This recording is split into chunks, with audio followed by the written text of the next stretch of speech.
seek support from maybe people that do not know or are encouraging them to take drugs as a way to deal with it, or go into crime, that they go into a slippery slope.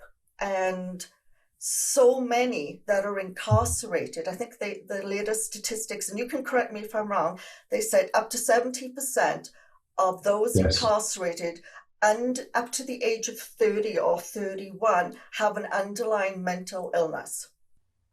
That's correct. Unfortunately, here in the US, we closed a lot of our mental health care facilities in the early 70s.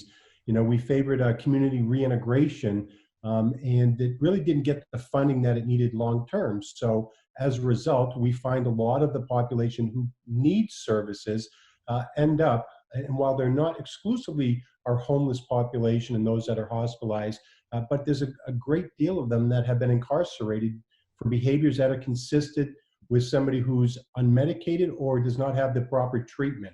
So we know that in the absence of treatment, many people self-medicate, and that might look like drug abuse and substance abuse and alcohol misuse. I agree. And I think, one of the biggest challenges I have is when I'm talking to parents and or teachers even, and I'm trying to explain to them that what we need to do is start teaching kids as young as possible, not necessarily about mental illness, but how to promote their own mental health, good brain health. And if we start teaching them about what is anxiety and stress and how to manage your stress and failure, we're a society where all of a sudden we're not allowed to fail anymore. And we need to reframe that. It's not failure. I call them learning opportunities, but if we're able to, explain to kids that, guess what, you're not always going to make the team.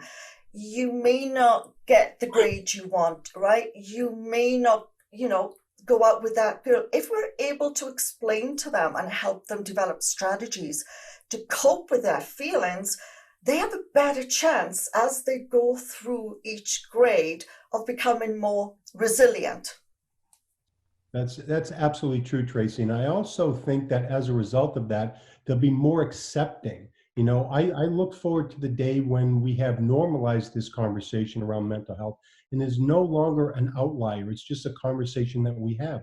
We don't we don't alienate or ostracize folks who may have diabetes or some other physical illness, but we do that with mental health. And I think by and large, that's because we don't understand mental health.